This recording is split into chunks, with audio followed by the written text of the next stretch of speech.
Jangan lupa like, komen, dan share YouTube TVRI Bengkulu dan nyalakan loncengnya ya.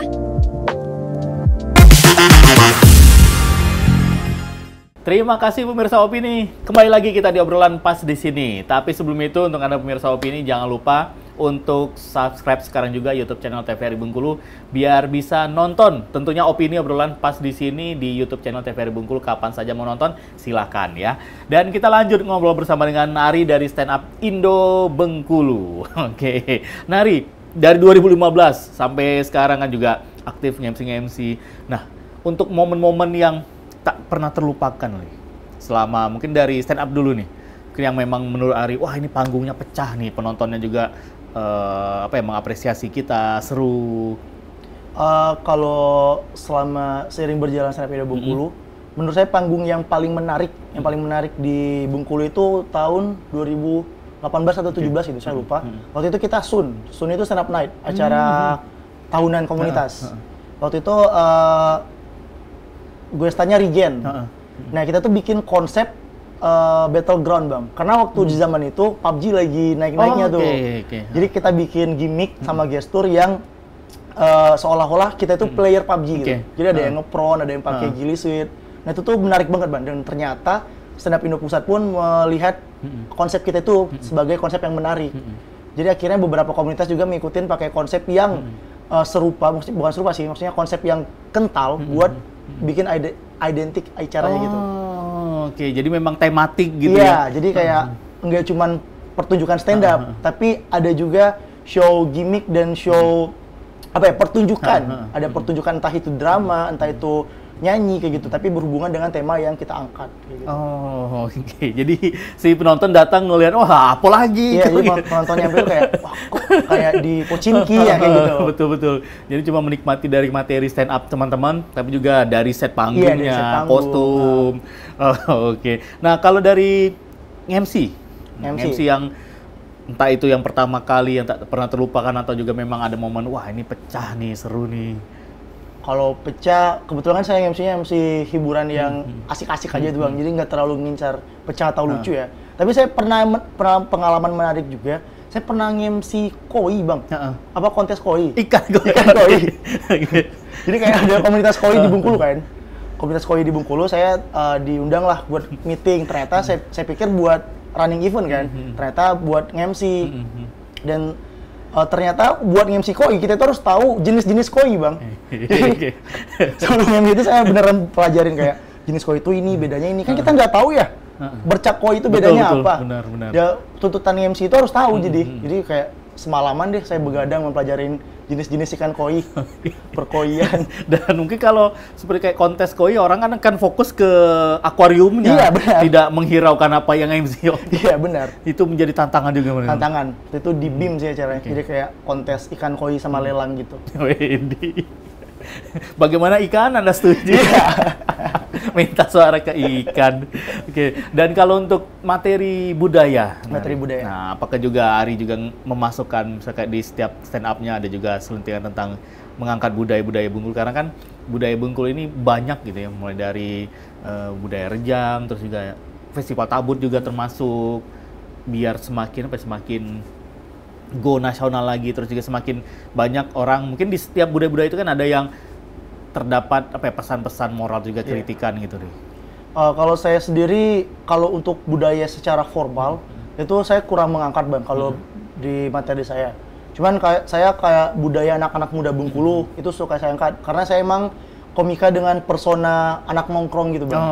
Tapi di stand up comedy di Stand Up Indo Bengkulu itu ada salah satu komik namanya Bang Bom. Itu beneran budaya Bengkulu diangkat bang. Dia angkat aksen Rejang, aksen Serawai, dan juga event-event di Bengkulu kayak tabut yang abang bilang tadi. Dan itu menjadi materi sepanjang masa. Jadi kalau saya bilang materi terus ada emosi kayak tadi, nah si Bang Bom ini salah satu komika stand up Indo Bengkulu, dia punya materi yang emosinya dia bisa dapat sepanjang masa, karena semua orang bakal relate tuh. Kayak materi aksen Serawai, semua orang Serawai sampai 10 tahun ke depan bakal relate sama materi itu. Jadi emosinya bakal dapat terus. Oke, berarti memang ada teman-teman di Stand Up Indo Bengkulu ini yang fokus materinya seperti ke personanya, ke budaya, mungkin dari logat bahasanya gitu tadi. Oke. Nah, kalau untuk tantangan ini kan dari otomatis dunia stand up Indo, khususnya juga di Bengkulu ini kan berputar terus, mengalami perubahan. Nah, dari awal Ari join sampai sekarang, tantangan di era-era sekarang ini gimana, Ri? Ataukah itu terhadap audiensnya atau juga materi yang audiens mau di era sekarang itu materi yang seperti ini gitu? Kalau sekarang materi itu pasti Bang, materi itu pasti menjadi tantangan karena sekarang tuh stand up comedy itu segmented. Maksudnya ada komika yang punya masanya anak-anak ini, ada yang anak-anak ini. Belum lagi kita di stand up Indo Bengkulu juga dituntut buat punya materi yang banyak kayak materi industri kayak gini tuh kita di TVRI atau di beberapa tempat industri. Ada materi corporate buat kita acara-acara bersama perusahaan. Ada juga materi street buat kita acara malam, acara bareng anak-anak tongkrongan. Itu wajib punya. Karena kalau kita cuman punya materi street, kita nggak bisa bawa ke industri tuh. Ketika betul. dibawa ke banyak TVRI, sensor ya? Iya, banyak sensornya gitu. Yang punya materi industri juga dibawa ke tongkrongan nggak bisa, karena mereka nggak relate. Gitu. Betul. Jadi tantangannya itu aja sih, kita harus bisa menempatin materi apa buat panggung apa. Kalau awal-awal dulu, ya karena belum terlalu segmented ya, jadi semua bawa aja semua. Kalau sekarang udah segmented. Jadi itu. Terus juga persona itu penting. Nah, kalau menurut Ari gimana, Ri? Persona itu penting, Om. Paling penting di stand up itu fondasinya persona. Karena banyak orang yang punya materi bagus, tapi dia personanya nggak konsisten, orang bakal bingung. Kayak, nih orang ngomongin sekolah, tiba-tiba ngomongin masjid, nah itu kan nggak masuk tuh. Tapi kayak, nih orang ngomongin sekolah, ngomongin kuliah, ngomongin pekerjaan, itu relate tuh, jenjang dia. Betul. Nah, orang bakalan terbawa ke materi kita, bakalan memahami materi kita dengan persona. Karena dalam stand up itu kita nggak cukup lucu aja sih. Walaupun ada beberapa komika yang lucu doang, nggak ada masukin penonton ke materinya. Tapi yang paling berkesan itu adalah bagaimana kita lucu dan penonton itu bisa merasa mereka mengetahui apa perjalanan dalam materi kita itu. Walaupun dia nggak kenal siapa kita, gitu. Begitu kita cerita ini, oh iya betul, benar gitu. Kuncinya dengan persona. Persona berarti ini emang penting gitu ya, karena balik lagi persona itu sama seperti pembawaan kan? Persona itu pembawaan bisa sih. Persona itu lebih ke kita ingin dipandang apa sama orang. Identitas lah berarti ya. Identitas, iya. Kayak saya kan ingin dipandang anak nongkrong. Berarti materi yang saya bahas itu bagaimana perjalanan saya nongkrong dari kafe ke kafe di Bengkulu. Ada yang persona orang bank, bagaimana dia melayani klien-klien di bank kayak gitu. Gitu Mirsa Opini. Seputar dunia stand up komedi. Nah, kalau untuk urusan tulis menulis, nah ini biasanya Ari menulis, misalnya, ada event nih seminggu kemudian. Nah, nulis itu memang harus seperti yang tadi Ari bilang kan untuk observasi dulu. Berarti kalau menulis apa terjun ke lapangan dulu, berarti ngelihat gimana nih di sini gini. Nah, untuk nulis itu kita pertama pakai mind mapping dulu, Bang. Observasi itu menjadi salah satu metode ketika komika butuh arah materi atau premis. Kebetulan saya pakai observasi, tapi ada beberapa komik yang nggak pakai. Yang penting itu mind mapping ya, kayak tema, misal temanya ulang tahun nih. Kita bikin secara garis besar ulang tahun. Nah, kira-kira dari tema ulang tahun kita mau bawa apa? Misal kita dapat premis, orang ulang tahun itu sok-sokan nggak mau dikasih surprise, padahal berharap gitu. Betul. Nah, itu premis. Baru dari premis itu kita mau bawa kemana? Mau bawa ke observasi kah? Atau mau bawa ke perbandingan kah? Kayak bandingin orang ulang tahun sama nggak ulang tahun. Kalau orang ulang tahun, kalau orang nggak ulang tahun bangun tidur CKP biasa aja. Tapi orang ulang tahun pasti deg-degan CKP kayak, kira-kira ada siapa yang ngucapin pertama? Ya kayak gitu. Jadi itu ada perbandingannya dari premis awal gitu. Jadi premis, setup, punchline. Gitu. Memang sudah di mapping sebelumnya gitu. Kira-kira apa nih gitu. Nah, ini kan sekarang apalagi di Indonesia kan mungkin sudah ribuan stand up komedian. Bahkan juga di Bengkulu. Kalau di Bengkulu yang Ari tahu nih, terutama dari teman-teman yang ada di stand up Indo Bengkulu, mau yang aktif atau juga yang jarang aktif gitu, ada berapa orang? Kita kalau anggota aktif sekitar 26 sekarang, Bang. Tapi anggota non aktif dari awal berdiri stand up Indo Bengkulu bisa sampai 58 kalau nggak salah. Itu tersebar di teman-teman yang ada di luar kota, kabupaten ada juga. Di kabupaten, bahkan ada juga beberapa yang udah di Jakarta, kayak jadi konten kreator gitu, jadi videografer, fotografer gitu.